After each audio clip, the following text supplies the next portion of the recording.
ఒక ఊరిలో రాజకుమార్తె, మంత్రి కుమార్తె, సైన్యాధిపతి కుమార్తె, పూజారి కుమార్తె నలుగురు కలిసిమెలిసి స్నేహితులుగా ఉండేవారు. వారు ప్రతిరోజు ఆటలు ఆడుకుంటూ, పాటలు పాడుకుంటూ సంతోషంగా ఉండేవారు. అప్పుడు అట్ల తద్ది పండుగ వచ్చింది. గోరింటాకులు పెట్టుకొని పూజ కోసం అన్నీ సిద్ధం చేసుకుంటున్నారు.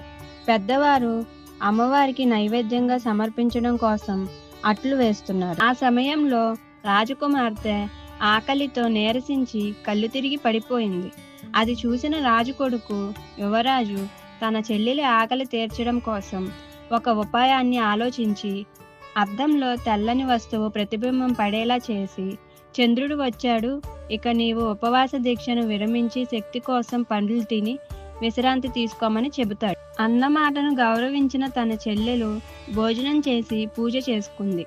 అయితే ఈ రోజున చంద్రుణ్ణి చూసి ఉమాదేవి పూజ చేసుకొని భుజించాలి.